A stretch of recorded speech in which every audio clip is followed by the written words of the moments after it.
ada seorang prajurit muda yang baru kembali dari medan pertempuran. Ia melangkah gagah sambil menyandang ransel di punggungnya dan sebilah pedang di lambung kirinya. Di tengah jalan, ia berjumpa dengan seorang perempuan tua yang sangat buruk rupanya. Seketika itu juga prajurit muda tahu bahwa ia berhadapan dengan seorang tukang sihir. "Selamat siang anak muda," tegur nenek tua itu. "Maukah kau menjadi kaya raya?" "Wah, tentu saja," sahut prajurit muda gembira. "Nah, perhatikan nasihatku," kata nenek itu pula. "Panjatlah pohon besar itu. Puncak pohon itu berlubang.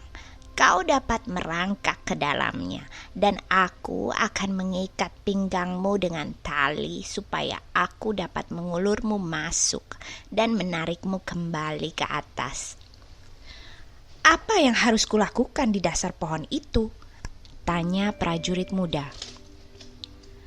"Tentu saja mengambil uang," seru si nenek sihir. "Di sana kau akan menjumpai 3 buah kamar.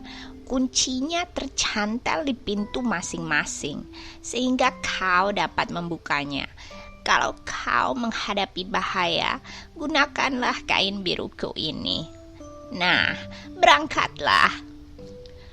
"Nampaknya tidak begitu sulit," kata prajurit muda. "Tetapi apakah nenek tidak ingin meminta bagian?" "Tidak," jawab perempuan tua itu. "Aku hanya menghendaki kotak penyimpan batu pemantik api. Benda itu adalah peninggalan ibuku." Lalu ia pun memberi pesan-pesan yang lengkap.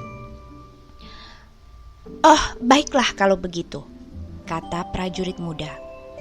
"Sekarang ikatlah pinggangku, aku sudah siap."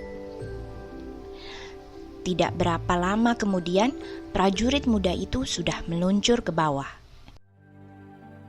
Ia tiba di suatu lorong panjang yang diterangi dengan 100 buah dian, dan ia pun sampai di kamar pertama. Pada waktu pintu dibuka, prajurit muda itu terkejut. Di dalam kamar itu terdapat seekor anjing besar duduk di atas sebuah peti. Mata anjing yang sebesar cawan itu menatapnya garang. "Jangan marah sahabatku," bujuk si prajurit muda seraya membentangkan kain biru pemberian nenek sihir. Seketika itu juga anjing bermata besar itu menjadi jinak. Ia melompat turun dan membiarkan prajurit muda itu mengambil semua uang tembaga yang disimpan di dalam peti. Setelah menutup peti dan menyuruh anjing penjaga itu kembali ke tempatnya, prajurit muda pun menuju ke kamar kedua dan membukanya. Apakah yang dilihatnya? Seekor anjing dengan mata sebesar batu gerinda duduk di atas sebuah peti. "Jangan melotot seperti itu," kata prajurit muda itu sambil cepat-cepat membeberkan kain biru sakti. Seketika itu pula anjing penjaga harta yang garang itu menjadi jinak. Ia tidak meronta tatkala si prajurit menurunkannya. Peti itu berisi uang perak. Melihat harta sedemikian banyak itu, prajurit muda segera mengeluarkan semua uang tembaga dari sakunya, kemudian mengisinya dengan uang perak itu. Lalu ia pun pergi ke kamar yang ketiga. Dan anjing penjaga di kamar itu memiliki mata sebesar kubah menara, dan mata itu berputar-putar seperti roda kereta.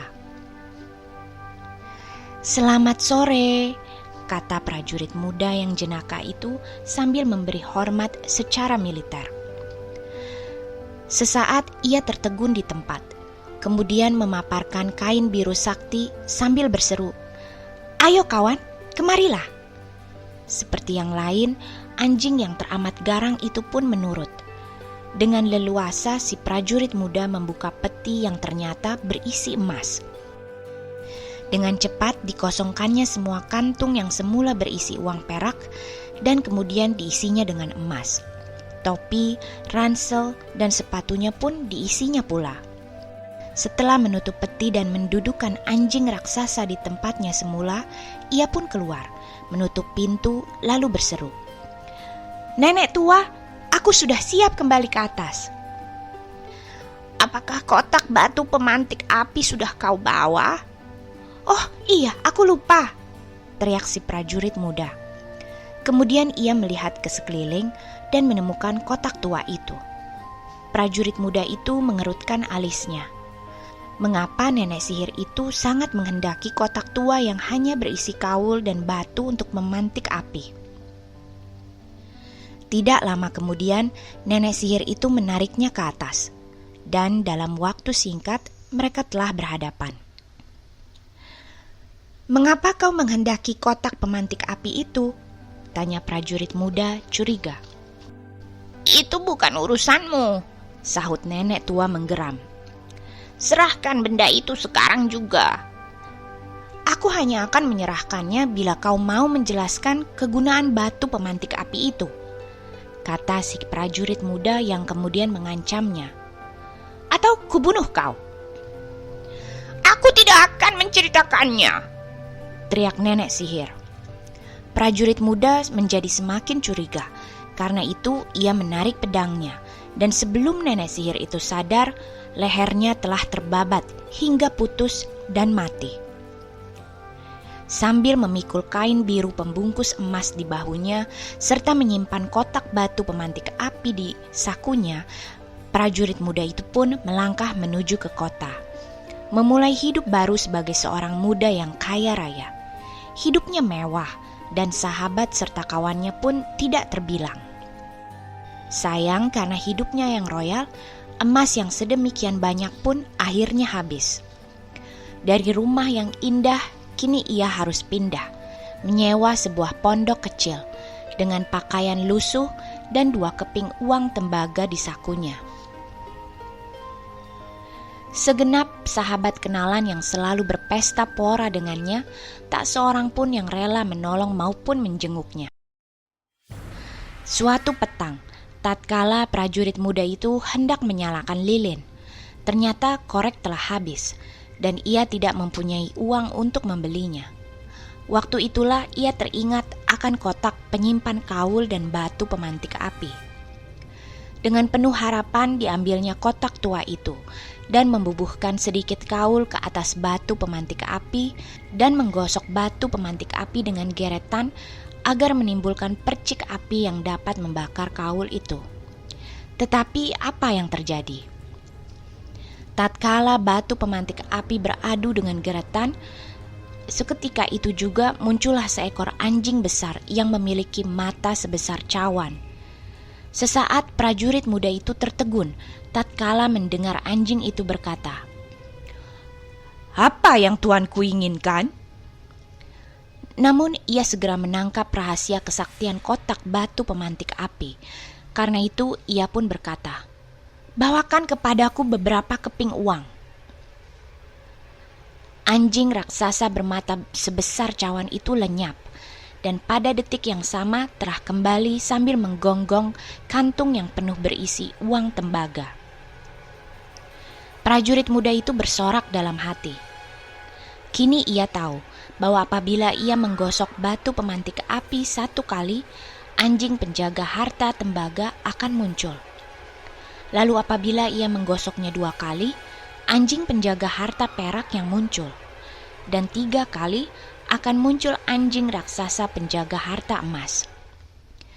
Dengan segera prajurit muda kembali hidup senang, tinggal di rumah yang indah dan dikerumuni sahabat dan kenalan, seperti dulu. Namun, pikiran prajurit muda selalu teringat kepada cerita teman-temannya mengenai putri raja yang cantik jelita, tetapi yang dipingit di balik tembok-tembok istana yang tinggi dan kokoh. Lalu suatu pikiran baru pun muncul. Ia menggosok batu pemantik apinya 1 kali, dan anjing raksasa bermata sebesar cawan pun siap melaksanakan perintah. Malam agak larut, kata prajurit muda. Tetapi aku ingin sekali melihat wajah putri raja yang malang itu, walau hanya sesaat. Anjing ajaib itu melesat keluar sambil mengerdipkan matanya. Dan dalam waktu sesaat, ia telah kembali sambil mendukung putri raja di punggungnya. Prajurit muda mencium putri itu dan memberi perintah agar putri raja dikembalikan ke istana. Keesokan harinya, sang putri bercerita kepada raja dan permaisuri bahwa ia telah bermimpi melihat seekor anjing raksasa yang membawanya pergi kepada seorang prajurit muda, dan bahwa prajurit muda itu telah menciumnya. "Wah, mimpi yang menyenangkan," gurau permaisuri sambil tersenyum ke arah raja. Namun di dalam hati, permaisuri mulai memikirkan langkah-langkah untuk melindungi putrinya. Malam itu, seorang penjaga khusus ditugaskan untuk mengawasi putri raja, kalau-kalau yang diceritakannya itu bukan mimpi. Kecurigaan permaisuri terbukti. Malam itu pengawal istana melihat kelebatnya seekor anjing raksasa yang memasuki peraduan sang putri dan kemudian membawanya lari keluar. Dengan sigap pengawal istana mengejar anjing raksasa itu dan melihat juga kemana binatang aneh itu lenyap. Namun ia tidak kehilangan akal. Diberinya tanda silang dengan kapur putih pada pintu itu. Kemudian ia pun kembali ke istana dan melaporkan segala peristiwa yang dilihatnya. Sayang, anjing ajaib itu bukanlah anjing yang bodoh. Tatkala ia melihat tanda silang di pintu tuannya, ia pun memberi tanda yang sama pada semua pintu di seluruh kota. Karena itu tidaklah mengherankan bila keesokan harinya raja dan permaisuri dan segenap pengawalnya gagal menemukan rumah yang dicurigainya. Namun permaisuri juga cerdik. Malam itu ia mengikatkan sebuah kantung sutra di pinggang putrinya. Kantung itu berisi tepung. Ujung kantung diberi lubang kecil. Dan begitulah, tatkala anjing raksasa bermata sebesar cawan melarikan sang putri, tepung itu pun berceceran di sepanjang jalan tanpa diketahuinya. Keesokan harinya, dengan mudah prajurit istana menangkap si prajurit muda dan menjebloskannya ke penjara yang amat gelap. Sepanjang hari itu, prajurit muda itu termenung di dalam kurungannya sambil menyesali diri mengapa kotak sakti penyimpan batu pemantik api itu tertinggal di kamarnya. Sementara itu ia sudah mendengar bahwa hukuman gantung yang dijatuhkan untuknya akan dilakukan pada keesokan harinya. Demikianlah tatkala hari penghukuman itu tiba dan seluruh rakyat berdesak-desakan menuju ke arena penggantungan. Tiba-tiba prajurit muda itu melihat seorang anak tukang sepatu sedang berdiri di bawah jendela kurungannya. "Hei!" serunya. Anak kecil itu mendongak heran. "Kau tidak perlu tergesa-gesa menonton. Hukuman belum akan dilaksanakan sebelum aku naik ke panggung itu. Tolonglah aku, ambilkan kotak penyimpan batu pemantik di kamarku. Jika kau awas, di dekat kotak itu ada sejumlah uang. Ambillah uang itu untukmu." Tanpa bertanya sepatah pun, anak kecil itu berlari secepat mungkin ke rumah si prajurit muda dan mengambil kotak batu pemantik api serta uang yang akan menjadi haknya. Kini dengan kotak ajaib di tangannya, prajurit muda itu tidak merasa cemas lagi. Tiang gantungan sudah siap. Raja dan permaisuri duduk di atas panggung keemasan. Tepat di depan tiang gantungan dikelilingi segenap bangsawan dan kerabat istana.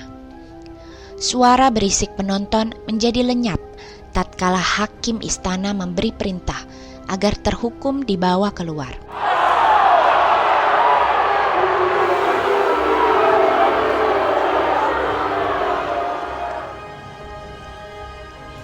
Dengan tenang si prajurit muda melangkah menuju ke bawah tali penjerat leher. "Sebelum hukuman dilaksanakan," teriak hakim istana yang ditujukan kepada si prajurit muda, "apakah kau mempunyai suatu permohonan?"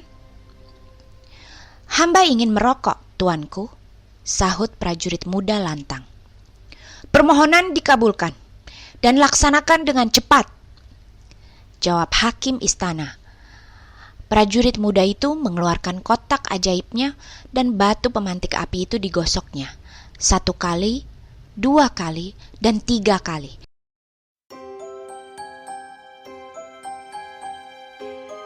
Seketika itu juga muncullah 3 ekor anjing raksasa yang sangat garang. "Selamatkan aku!" seru prajurit muda. Tanpa menunggu perintah ulang, ketiga ekor anjing raksasa itu menerjang maju. Hakim istana, Algojo, panggung tempat raja dan permaisuri menjadi sasaran utama serangan mereka. Suasana menjadi kalut. Segenap pengawal raja berdiri gemetar tidak berdaya. Tiba-tiba rakyat berteriak, "Angkat dia menjadi raja dan nikahkan dia dengan sang putri."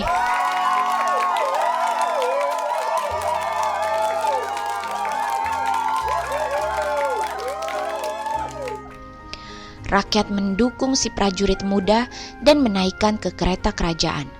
Kemudian mengaraknya keliling kota, dikawal oleh 3 ekor anjing raksasa yang senantiasa menyalak riang. Demikianlah akhirnya, dengan didampingi putri raja sebagai permaisuri dan 3 ekor anjing raksasa sebagai pengawal pribadi, prajurit muda itu pun dinobatkan menjadi raja. Ia memerintah dengan adil dan bijaksana, serta hidupnya bahagia sepanjang masa.